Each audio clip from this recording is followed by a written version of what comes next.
than the others. Not that the others weren't great, but this is closer to what I've gone through.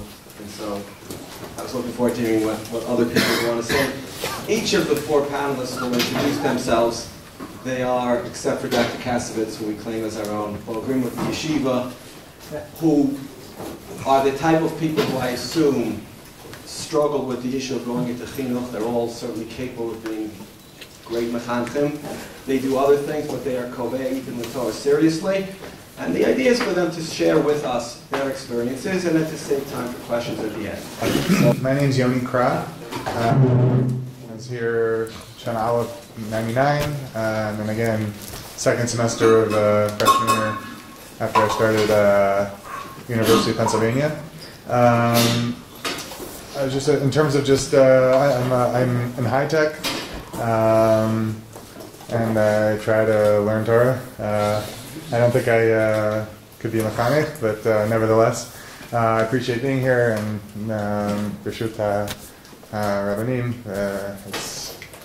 I never thought I'd be holding a microphone in Gush, and it's a weird experience. But nevertheless, just from a little bit from my own experience, and I think this was included in what I heard about the first year and from the previous year, saw pieces of this.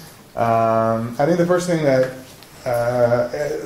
face the reality that Shana Aleph, if you're in Yeshiva, you're in the the teva, whatever the mashal you're going to look at the yeshiva as in, but you're not in reality, and it's going to be extremely different. Once you start college, whether it's YU or not YU, and certainly once you finish college and you have to get a job and get married, it's a completely different ballgame, and it's important to do some real cheshbon nefesh in asking yourselves what your relationship is with God. What are the relationships that's important to you? God willing, a wife. You're gonna have family. You're gonna have friends. You have to sort of know your priorities so that you can decide. You're going to be koveah something. What are your values? What are your personal values? So you can be koveah using your values and not just run with the punches and let life determine how you set your schedule. And another, I think, important point is about Torah itself and limud Torah, and again, this was touched on in the previous year. That limud Torah is supposed to be, you're supposed to be experiencing God, you're supposed to be understanding God, you're supposed to be lining yourself up with His Ratzon and understanding what He wants and how He views the world. I remember of Tarragon. What does God think about, sukkah, structures, this, whether it's architecture, you see this a lot in sort of the Rav's writings.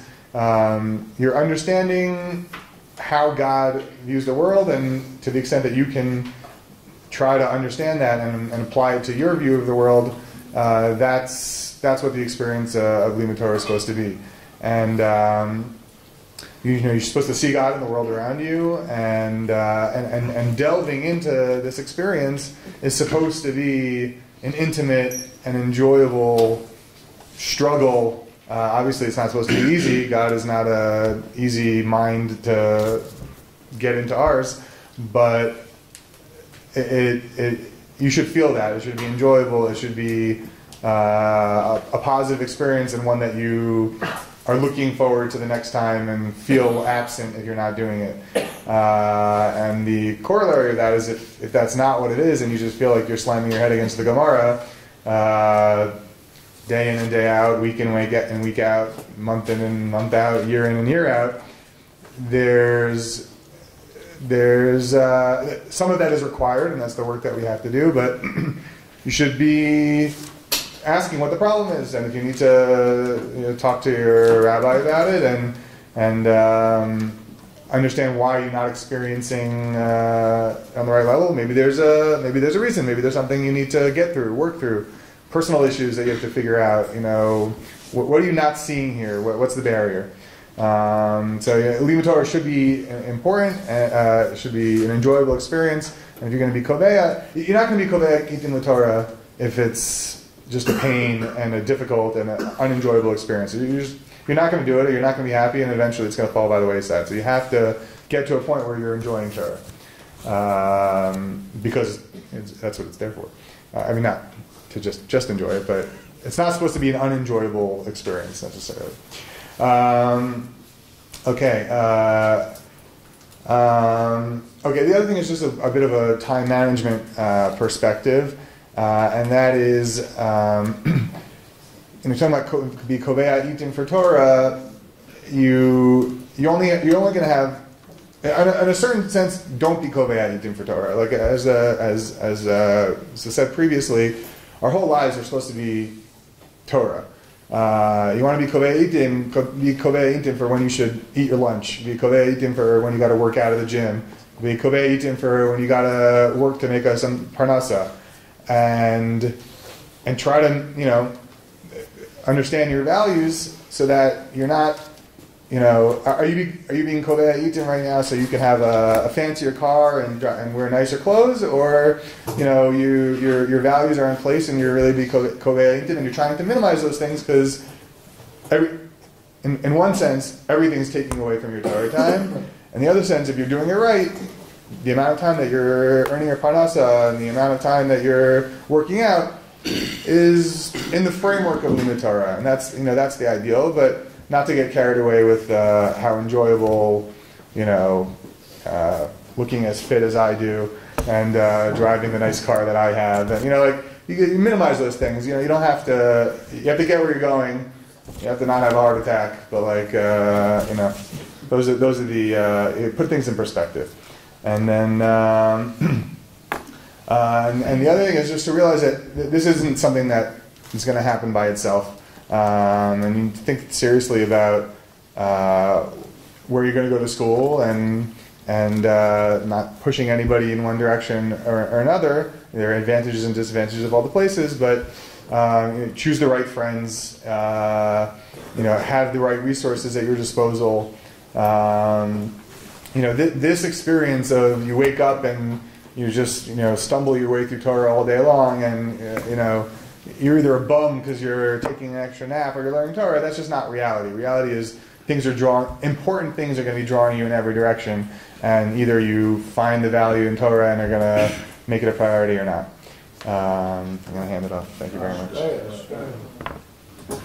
Hi, Shalom Aleichem. Thanks for having me. Thank you very much.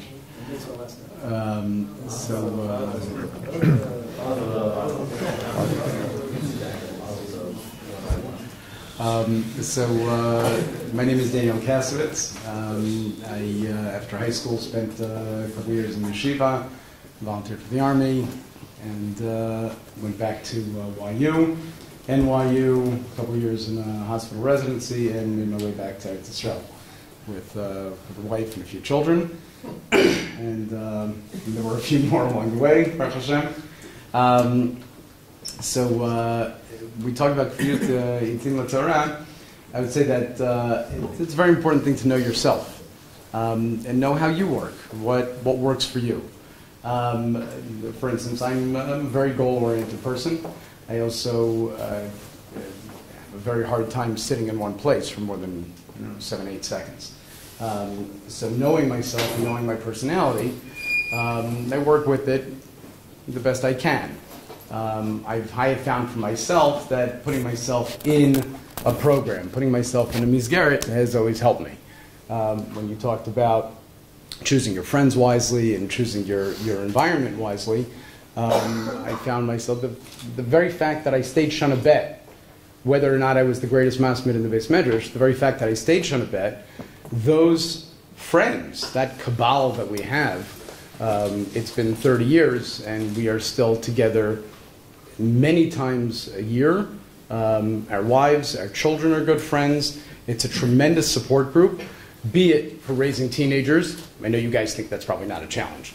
And be it for strengthening each other, whether it be in Torah or learning Torah or in acting properly. But it's a tremendous force for good. Chevra is incredibly important. But again, it's very much I put myself in a program. When it comes to Limud Torah, I think that program for me was very simple. I put myself in a Daf Yomi program, which meant I do a daf a day. One of the things that I don't know, popped into my head was this epiphany that I had many years ago. And I told somebody, come over and asked me about how I've organized my life. And I said to him, I think the difference between a great life and a mediocre life is about 5 minutes. 5 minutes. It seems like a funny thing to say. But I think that most of what we do comes from little itty-bitty decisions that we make. About 20 years ago, I made a decision that took about 2 minutes to do Daf Yomi. And every single day, come heck or high water, is that okay? We're in the Gush. So,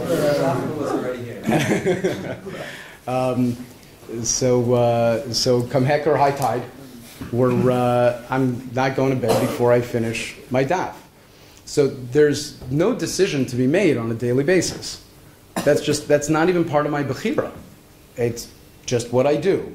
Just like you get up in the morning and you brush your teeth, anything that you do regularly, this is something I do regularly. It's helped mold me, but the decision was made 20 years ago, and everything flows from there. It's easy.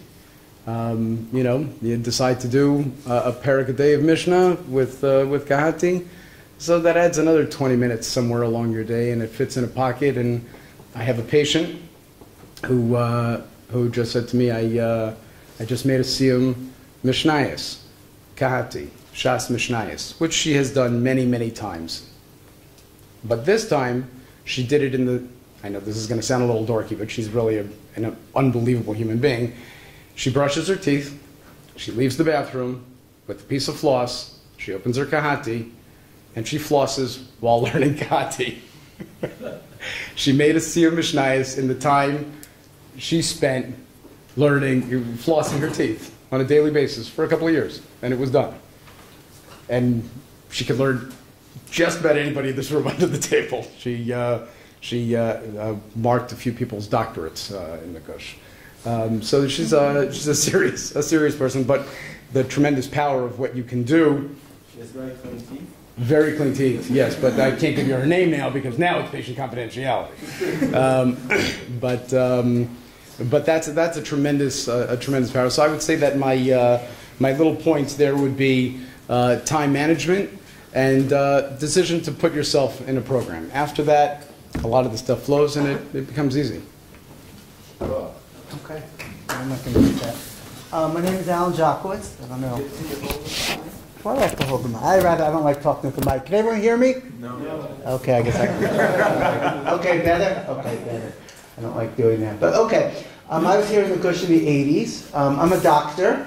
I've been in Israel about 16 years. And I'll give a little, I think you can become a doctor and move to Israel and be fine. Everyone wants to be a doctor, should be a doctor. And it's fine. Doctors make a lot of money now in Israel. I'll tell you the secret. It's not like people have told you. So if you're considering being a doctor, be a doctor. It's fine. I went to YU, and I also pushed for YU. I think that's really a great place to go. And I have no particular indebted. I mean, I debt for YU for going there, but I have no connection to YU now. There's a lot more debt for going to YU. But I think to learn, Daniel talked about Miskeret, I think it's really hard to be in a secular college, and I know because I went to Yale Medical School afterwards, and I was able to compare both Miskarot, and it's very difficult to be in a secular Miskeret. It's possible, but it's just difficult. You have to know those challenges. Right, so I'm a doctor now. I work in Israel.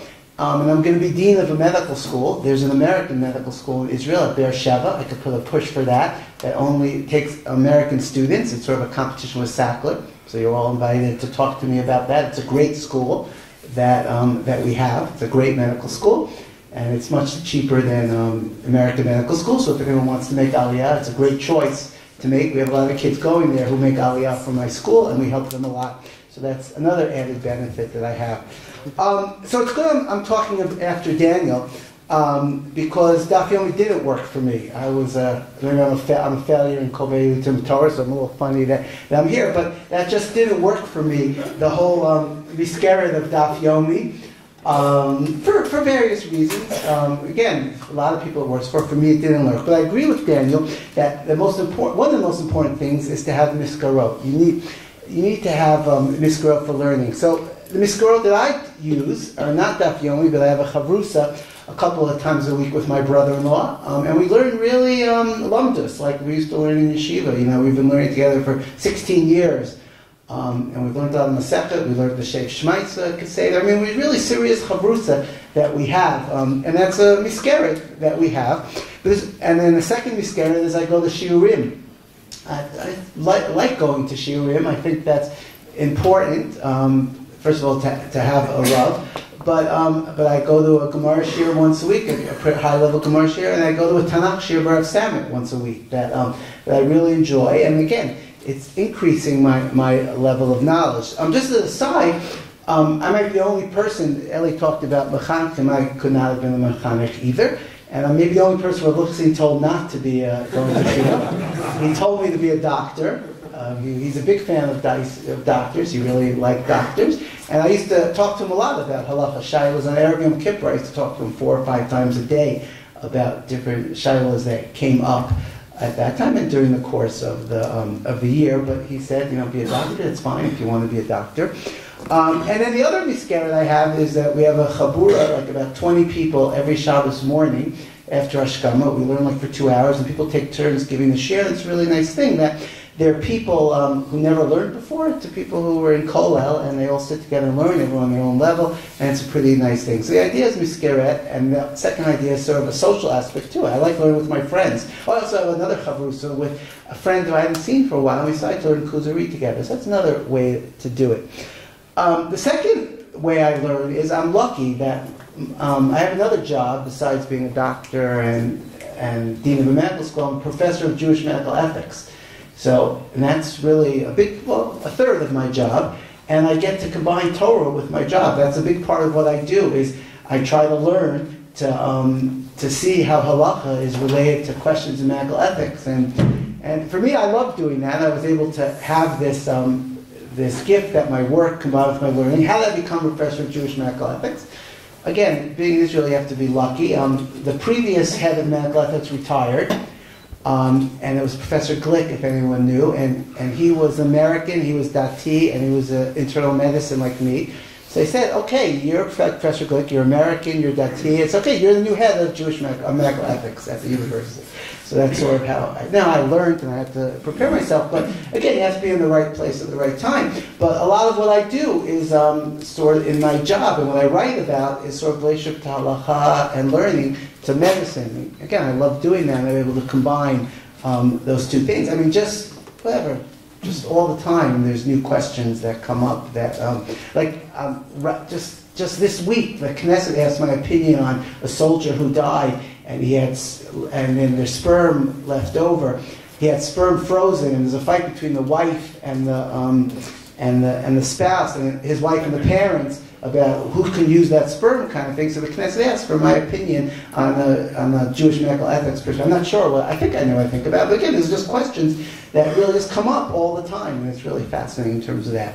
And then the last piece of advice is, I think everyone, maybe to find your own derech in learning, and I think that took me a long time to get to that conclusion for myself, is that you're taught a certain way to learn, and I was here for 3 years, and I learned that way to learn, and but don't stop there. You have to sort of personalize your learning to what you're thinking about. You should continue thinking as a person. I think that's very important. You shouldn't stop your thinking when you leave yeshiva. You should stop thinking and growing. And that might mean taking your learning in sort of new ways, and that's fine to do that. If you want to learn machshava, if you want to learn Tanakh, if you want to go in different ways. I think everyone really believes strongly as Gemara is the basis of it, but how you learn Gemara and how you approach it. Like I got into Agadata recently, when yeshiva I would just skip the Agadata. But now I give shiurim and Agadata, and I pretty much learn that way. So the advice is keep on learning, and you could find your own way and your own derech for learning, I think will make it stick with you for the rest of your life. Okay, thank you. Oh, good. Hi, my name is Michael Charish. I want to echo the thanks.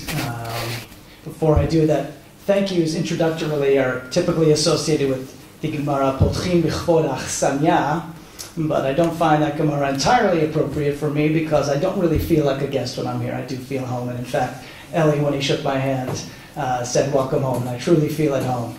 With that being said, I do want to thank Rav Tarragon for inviting me, and my fellow panel members, and Ari Broth for his coordination, and I'm sure excellent cinematography, and Bershut Rav Tarragon, Rav Gottlieb, Rav Ryan, and Rav Eli. Let me share a few thoughts with you. What I'd like to do in the minutes that I have is share with you some principles of engagement in Talmud Torah. These are not principles that I've mastered, but rather principles with which I struggle on a daily basis. I jotted down a top 10 list, and I think I'll have time to get to maybe 3 or 4. But let's start. And I mentioned these by way of outline form, almost Roshei Prakim. And the first one is, and these are themes that I'm going to mention that we've heard from our first 3 panelists, and not necessarily so novel. But as I conceive of it, I think what's important for me is making Keviat Itim part of one's life choices. And Keviat Itim should be lechatchila and not b'di'evet, such that one should not find himself in life circumstances and then try to construct Keviat Itim with the circumstances in which one finds himself, but rather choose one's circumstances, make life choices with Keviat Itim in mind. Choices like, in which community am I going to live? What will be my profession? Who will I marry? Where will I work and how many hours will I work? These are all choices in which Keviat Itim should factor in before the choices are made. And I want to give you one example in my life, and this touches upon the question of where to attend college, a question which has been alluded to earlier.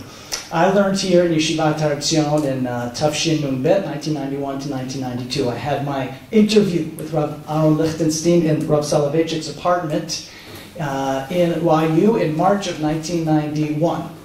And I really learned very hard for my Bechina. I covered the sugya of Shmuel's Din, HaMocher Shtarchov Lechavero B'Chazar M'Chala. Okay, I was really ready to talk about that sugya with Rav Lichtenstein. I was not prepared for the first question that Rav Lichtenstein asked of me, coming from the University of Pennsylvania. He said, "Why are you not in YU?" Why are you not in YU? That was his first question to me. It was not about the chakira between Shibud Nechasim and Shibud Aguf. Why are you not in YU? That was the first question I had to answer. And I will tell you that I loved the University of Pennsylvania. I got a fantastic secular education. It was also a time of exceptional spiritual growth for me during my college career. And nevertheless, to this day, I believe that the answer that I gave Rav Lichtenstein was not entirely adequate and remains inadequate. And not attending YU is something I regret. And if there's anyone who would like to discuss with me afterward any topic I mention, or specifically the question of where to attend college, whether it be secular or yeshiva university, I'd be more than glad to discuss that with you. But Keviat Itim, I believe, should factor into those important life decisions, like where to attend college. A second principle that I think is critical and with I struggle genuinely on a daily basis, and also alluded to earlier, is making your arai keva, would be how I formulate it. And that is that one's attitude toward Keviat Itim is critical, as has been discussed a little bit. And that is that Keviat Itim, your fixed times for Torah, your shiurim, your chavutot, your daf yomi have to be a starting point, a baseline, a floor, and not anything beyond that. And I often am tempted to fall into the trap of saying, I've met my daily quota now it's time to turn on NFL Red Zone or do something else, which is a constant daily challenge for me. It's famously reported about the Chassam Sofer of Moshe Sofer that he said, I became a Talmid Chacham in 5 minutes. And the astounded audience said, what do you mean 5 minutes? He said 5 minutes here and 5 minutes there. And there are lots of 5 minutes in a person's life, even for a busy professional, beyond what you've already set aside for your chavrutot and for your learning. There is your commute to work and from work and travel time and time in between meetings. There's always time during the day to add on to your Keviat Itim. And now with the smartphone age, literally we have Kol HaTorah Kula in our pockets. Recent research suggests that the average person checks his smartphone 80 times a day. And there's so much that can be accomplished during those 80 times a day. It's always a challenge for me. Which app am I going to open? Is it going to be At Bat, or is it going to be WSJ, or is it going to be Sfaria or Oraita? That is a constant challenge that I face. But so much can be accomplished. And there's a remarkable, and I would say very daunting, Mishnah Brura in Siman Kuf Nun Hey of Orach Chaim, where the Mishnah Brura quotes a Yerushalmi in Perek Tet of Brachot, where the Yerushalmi darshans, Rav Simon darshans the pasuk in Tehillim, Eit lasot laHashem heferu toratecha, Kol ha'osed torato itim mefer habrit. Meaning, as I'm mentioning, if you only restrict yourself to your LeKevoah Itim, you say, oh, I'm done for the day, now I'm free, that is intimidatingly mefer habrit. So it's critical to treat one's Keviat Itim as a starting point and not an ending point, and look for opportunities, and there will be many, almost no matter what you do, to add and supplement to your Talmud Torah. I think a third principle is have faith. I think Keviat Itim requires a lot of emunah, a lot of faith, and I think that concept might be alluded to in the Gemara in Masechet Shabbat Daf Lamed Aleph, which has the famous line, LeKevoah Itim LaTorah. Now, I will tell you, as I share this brief thought with you, that this is a suggestion that I made in interpreting the phrase Nasata v'natata be'emunah to Rav Aaron Lichtenstein that he did not like whatsoever. But I recently heard Rav David Miller say something similar about Nasata v'natata be'emunah. So let me just share the thought with you briefly, and the thought is this. The thought is that the Gemara in Shabbat Lamed Aleph, before mentioning the questions that a person will be asked when he gets to Shamayim, the Gemara has the drasha of Reish Lakish. And the drasha of Reish Lakish is on the pasuk Vaya emunat itecha chosim yishumot chokmat vadat. 6 words, starting with the word emunat. And the Gemara associates each of those words with one of the Shisha Sidrei Mishnah. And immediately following that, Rava says, here are the 6 questions that one will be asked. And those 6 questions, I would say, clearly parallel the 6 Sidrei Mishnah. Emunat is a reference to, the Gemara says, Seder Zra'im. And what's the first question a person's going to be asked? Nasata v'natata be'emunah. Itecha is a reference to Seder Moed. Eight is a synonym for Moed. And what is the second question a person is going to be asked? LeKevoah Itim LaTorah. So if that's the case, I think perhaps one interpretation of Sata v'nasata v'natata be'emunah might not be that it is as traditionally understood. Are you honest in business, but do you operate in your profession with emunah? Do you recognize that no matter how much you invest in your professional life, there are factors that are out of your control and are in the control of the Ribono Shel Olam? And that, I believe, is critical in Keviat Itim LaTorah, especially in today's day and age. I am a practicing lawyer. I am constantly connected. I am constantly being bombarded by emails and phone calls. And it is very difficult for me to separate myself and carve out times for Torah. To be mima'et in derech eretz is a constant challenge. It's a challenge that requires faith. It's a challenge that requires a recognition that not everything is in one's control, and there are factors in the control of a Kadosh Baruch Hu.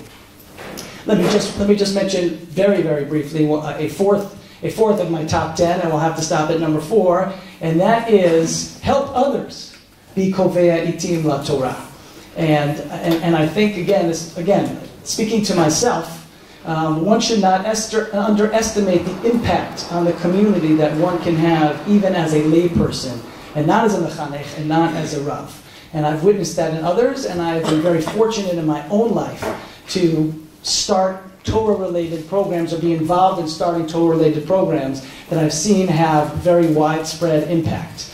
When I arrived in my community in Teaneck, I found that my shul had no daily daf yomi. I was involved in starting the daily daf yomi in my shul. When I got to my community in Chashmonaim, when I made Aliyah in 2006, I saw that the parent-child learning program had basically become extinct, and a friend and I have now revived the parent-child learning program at Motzei Shabbat. And really, it's remarkable what limited time commitments, modest, manageable time commitments can do for the community. You know, a few emails here and there, a few conversations, etc. Now, 10 years later, literally thousands of hours of Torah has been learned between parents and children in a program that I helped start. And I don't say that to be machzik tov la'atzmi, because I truly believe, as the Mishnah says in Pirkei Avot, lekach notzarti. I was able to do it, and I did it, and it wasn't a big deal. I spent a few minutes on it. But these are the things in life that few minutes here and there, again, yesh kona olamo b'sha'ah achat, whether it's opening up your smartphone and choosing a Torah app versus a non-Torah app, or spending a few minutes and getting involved in starting a program, can have major impacts not only on yourself, but on others around you. Okay. We don't have that much time, but why don't we try a question for not everybody to answer every question, but one or two people to answer, and we'll go from there. Yeah. Besides for your professional lives, which obviously most people would do what they have to do for their job and not too much more, obviously do the rest of their capabilities, but besides for your professional roles, how would you best recommend and how do you balance Torah with just hobbies and time to just decompress? Because I'm assuming most people, like, besides for, yes, obviously, you spend as much time as Torah as you can, also need time to themselves to decompress and enjoy it. Dr. Kaszovitz. Tell them one of your hobbies.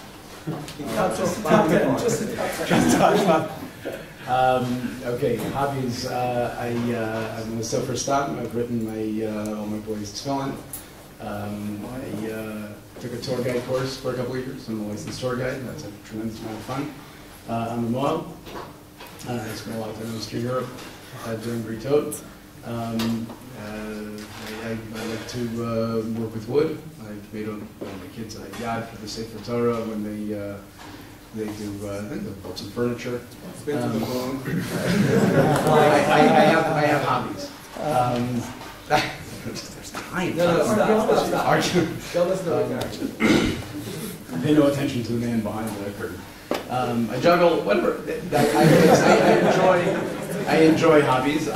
Again, this is all part of the, what goes on in your kishkas. I think the first thing is something that you touched on right at the end. Also, is the struggle between spending less time in the office. I grew up in a home where my father was very, very much in the office. He was at an early minyan, would often be working on a brief before the early minyan if it didn't start early enough. And he'd work on the train on the way to work, and he'd work at work, and he'd come home and eat dinner and work in the basement.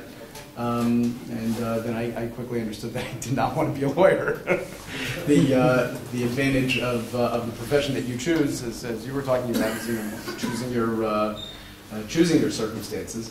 I chose a profession where once I'm home, there's very little I can do for the office. That doesn't mean that I don't sew children up on my dining room table every week. But as far as deciding to spend an extra 4 or 5 or 6 hours working, I can't really do that at home. So I set my hours early on. Again, that's just a decision that I made. And I'm done with work at 3 o'clock. And I come home to my family. And I'll drive that point home a little bit deeper. And I think this is a very important message, is that years ago, one of the kids asked for something, and it wasn't a small thing. Might have been a bicycle. And I comment about, there's an important concept of choosing to afford things. And just because you can afford to give your kids everything doesn't mean you should. That's a different conversation. But the point was that I said to him, I can work more days. I try to work no more than 3 or 4 days a week. So I said I can work more days, and I'll have much more, more income that we can spend on all kinds of things. Or I can be home more. We have family meetings, and all the kids sitting around. I said, well, which would you prefer? It's fine. The patient's waiting for me for a month. I'm very happy to work more in the office. What do you guys want? And Kipei Echad, they said, no, come home. And there was something very beautiful about that because they understood that it was a decision, that it wasn't by happenstance that I happened to be home more than a lot of other fathers. It's that I made a decision to be home with them. And when you happen to be home with them, and they also see you learning whatever other seder it is, my daf yomi I do with my chavrus after Vasika. But the other things that you happen to be learning at the dining room table, and they see that, and you have time to learn with them, and just time to spend with them. One of the great lines by Revolba in Zriel Binan B'Chinuch is, if you want to teach your kids Torah, and you want to teach them Torah values, and you want to be a good mechanech, first be a good person. Have a nice relationship with them. And if that happens, they'll want to be like you. And then everything else just sort of flows from there. So for me, the balance was again, a decision, and to make that decision, it flows. If it's a constant battle, it makes life much more difficult. You cut the hours off, you say, this is when I'm going to be home with my family. That's what works for me. Everybody, I think, has their own answers. Good thing. I don't have a lot of hobbies. No. But also I recognize the idea of decompress. I don't know if you guys, I guess you haven't had a lot of exposure to Rav Amital, unfortunately, but I guess you've heard about him. That's all. But I struggled with this issue when I was in Yeshiva, and I remember when I was in college, I had a choice about spring break to sit in the base medrash or to go on a ski trip, kind of thing. And then I talked about it with Rav Lipsy. He says, yeah, you probably spend time in the base medrash. That's probably going to get more. And Rav Amital said, of course go skiing. Enjoy yourself. So again, there's no right answer for the right person. But the idea that you need time to decompress is certainly, I think, I recognize it as an important thing. Everyone's different, but I think that's important to recognize that's important for everyone. Just the word decompression, I just think it's not necessarily the correct word. You grow through your hobbies.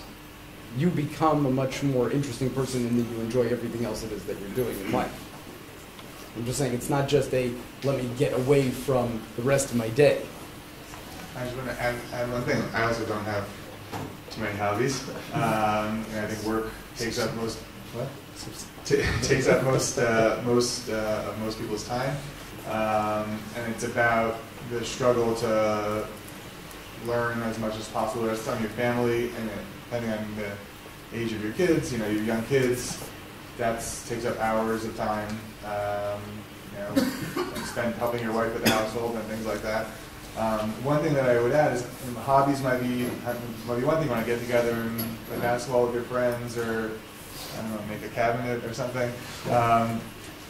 But be careful about entertainment, because entertainment is the hobby that Western society really encourages, and you can spend, there are people who spend 6 hours a night watching TV and movies, or reading shtuyot. You pick up a book, that you'll actually learn something from. It's a very dangerous time suck that is all too accepted, even in modern Orthodox communities. So that's not a hobby to get into. You want to decompress, go for a walk, get some exercise, read a book.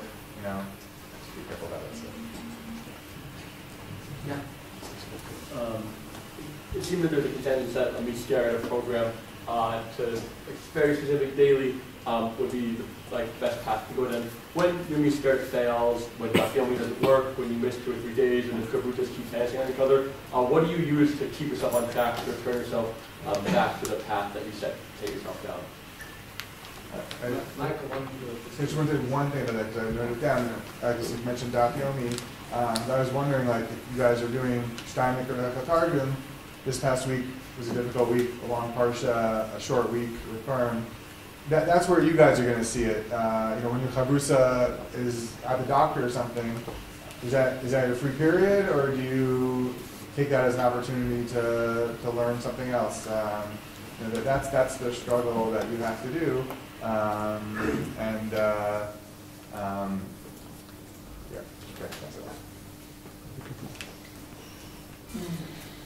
Yeah, I don't have a definitive answer. I would say that one factor is tashlumin, a concept of loveh uporea. It's a factor that also the Mishnah Berurah mentions in Siman Kuf Nun Hey. And there were times in life, like when I was at Penn, I had a certain number of hours per day that I tried to learn, and there were times where the pressures prevented me from achieving that number, and I would try to make that up in coming days, and that is a concept that I try to employ from time to time. But I think, especially in my current circumstances, the best way is to have commitments, especially interpersonal commitments, which require you to get back on the horse and get back on schedule, whether it be a chavruta or shiur, and very especially the opportunity to teach, which I think is an opportunity that now, in today's day and age also, with the availability of Torah, with YU Torah, with Google, with Bar Ilan, there are opportunities for, I believe, everybody here in this room, when they go out into the world, to be able to teach, whether or not you're going to say a chidush, just to be able to process and analyze a series of shiurim on a given topic, and be able to assimilate that and give that over in a form of teaching is something that I'm able to do, I'm privileged to do in my life. And I have teaching commitments that even if on a given day I wasn't able to learn a certain amount as much as I would like, I have the next shiur to prepare, or there's somebody waiting for me at a chavruta. So that type of interpersonal commitments on a teaching level, on a chavruta level, and also going to shiurim and having a place to be at a certain time during the week, that type of scheduling requires a lot of diligence and determination. But even when there are slips or days when I didn't go as well as I would have liked from a learning perspective, there's always a new day. Lo alecha hamlacha limor. I just try to do my best. Like I said, one more. There's literally 3 minutes left. Yeah, one more thing to that is just in terms of techniques. I have a charusa with me and 2 other guys. One guy doesn't show up one day, we learn, and the other guy catches up. If it's one-on-one, you're tempted to cancel and pick up the next day, and that can go on. But this way, it's the other guy's obligation to catch up. That's helpful. And even if it's just a 2-person charusa, learn that piece. Each of you learn it on your own, make it up of the day, and WhatsApp at the end of the day. This is what I got out of it. This is what you got out of it. It's not like, oh, it's canceled for the day, and then the next day gets canceled. You gotta keep to the obligation, and then you can just coordinate afterwards.